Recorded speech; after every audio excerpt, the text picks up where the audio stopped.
कैसे हैं आप सब? आशा करती हूँ आप सब अच्छे होंगे, स्वस्थ होंगे। स्वागत है आपका इस कक्षा में। आइए आज हम पढ़ते हैं हिंदी व्याकरण का पाठ 2, वर्ण, वर्णमाला और मात्रा। अब इस पाठ में वर्ण के प्रकार हैं, स्वर और व्यंजनों की संख्या है, स्वर और व्यंजन के भेद। चलिए कुछ सीखते हैं। बॉक्स में दिए गए शब्दों को उनके उचित स्वर के सामने लिखिए।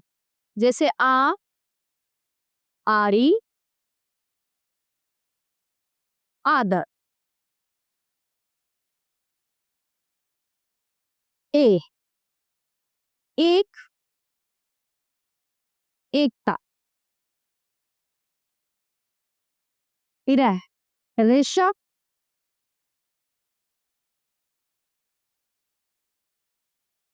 ऋतु। उल्लू,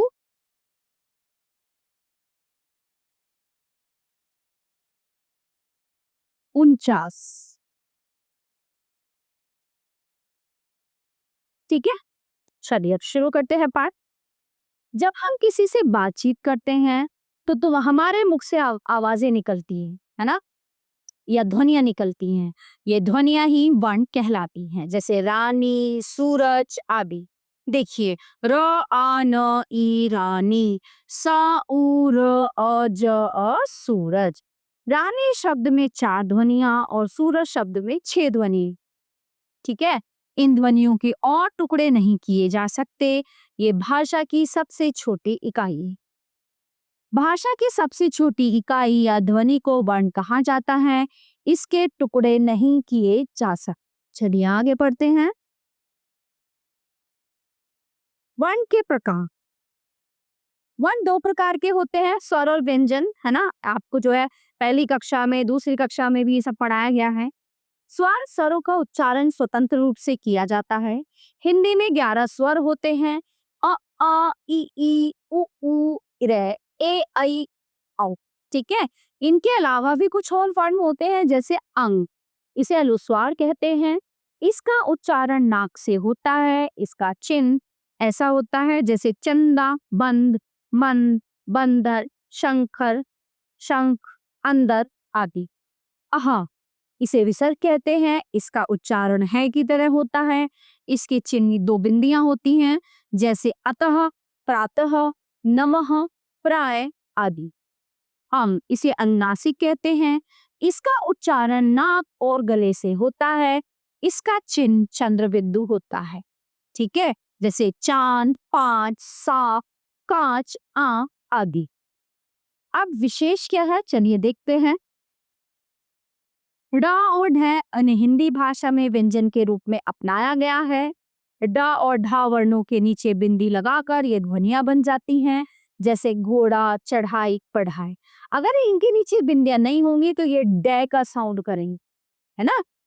चल, अंग्रेजी भाषा के प्रभाव के कारण अ को भी स्वरों में शामिल कर लिया गया है, जैसे doll, call, box, office, doctor, top, cotton आदि। अब हिंदी ऐसी भाषा है, इसमें कई भाषाओं का समावेश है। हिंदी में संस्कृत भी है, हिंदी में उर्दू भी है, हिंदी में अंग्रेजी भी है और हिंदी में हिंदी तो है। स्वरों की मात्रा है। प्रत्येक स्वर की एक निश्चित मात्रा होती है। स्वर अपने मूल रूप में भी प्रयोग किए जाते हैं। स्वरों के चिन्ह ही मात्राएं कहलाते हैं। मात्राओं को दी गई तालिका से स्पष्ट समझ सकते। अब यहाँ पे देखिए, स्वर तथा उनकी मात्रा है। चलिए, आ में कोई मात्रा नहीं होती। क, अ, क, अ, क।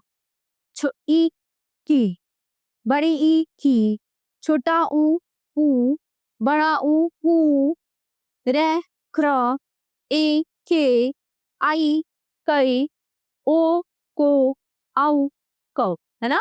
अब जैसे इसमें कोई मात्रा नहीं, कमल, काला, किताब, कील, कुल, कूलर, कृपा, केला, कैमरा, कोमल, कौवा।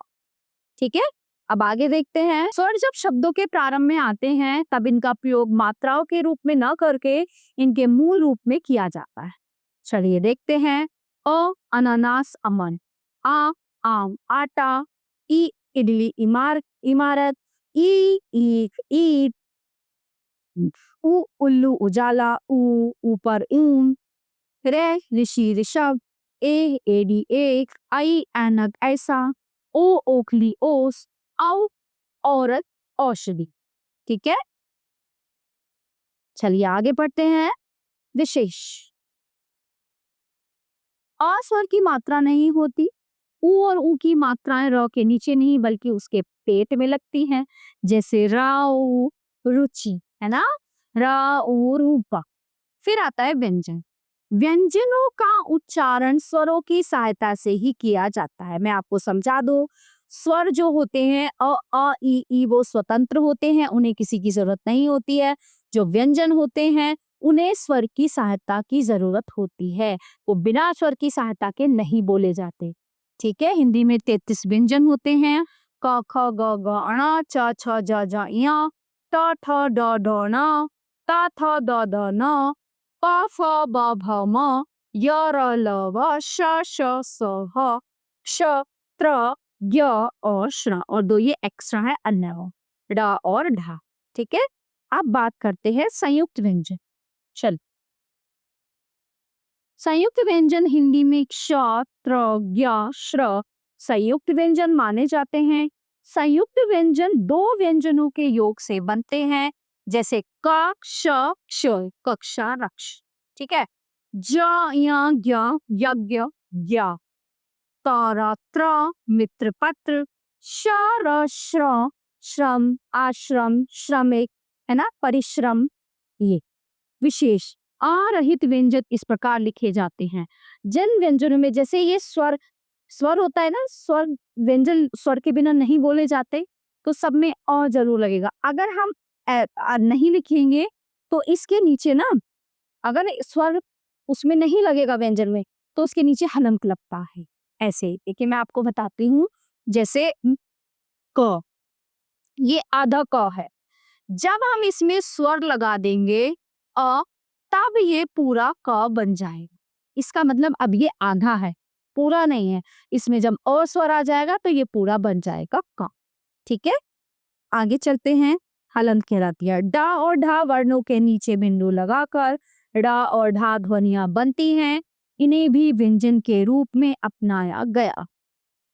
ठीक है, आगे चलते हैं। भाषा में इनका व्यापक प्रयोग होता है, जैसे घोड़ा, गाड़ी, कपड़ा, सड़क, गुड़, पढ़ना, चढ़ाई आदि।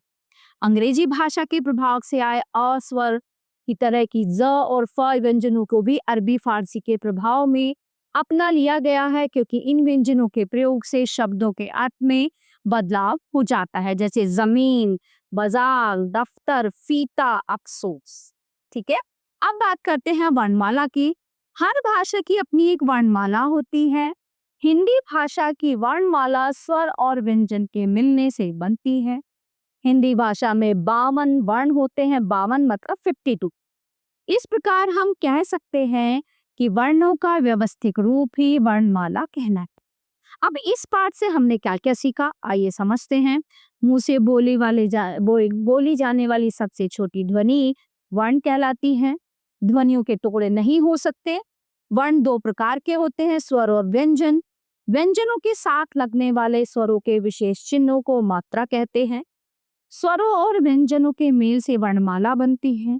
रा का प्रयोग विभिन्न रूपों में होता है। हिंदी में वर्णों की संख्या 52 होती है। ठीक है प्यारे बच्चों, ये था हमारा पाठ वर्णमाला, जो यहीं पे समाप्त होता है। आशा करती हूँ आपको बहुत अच्छे से समझ आया होगा। मिलते हैं अगली कक्षा में। धन्यवाद।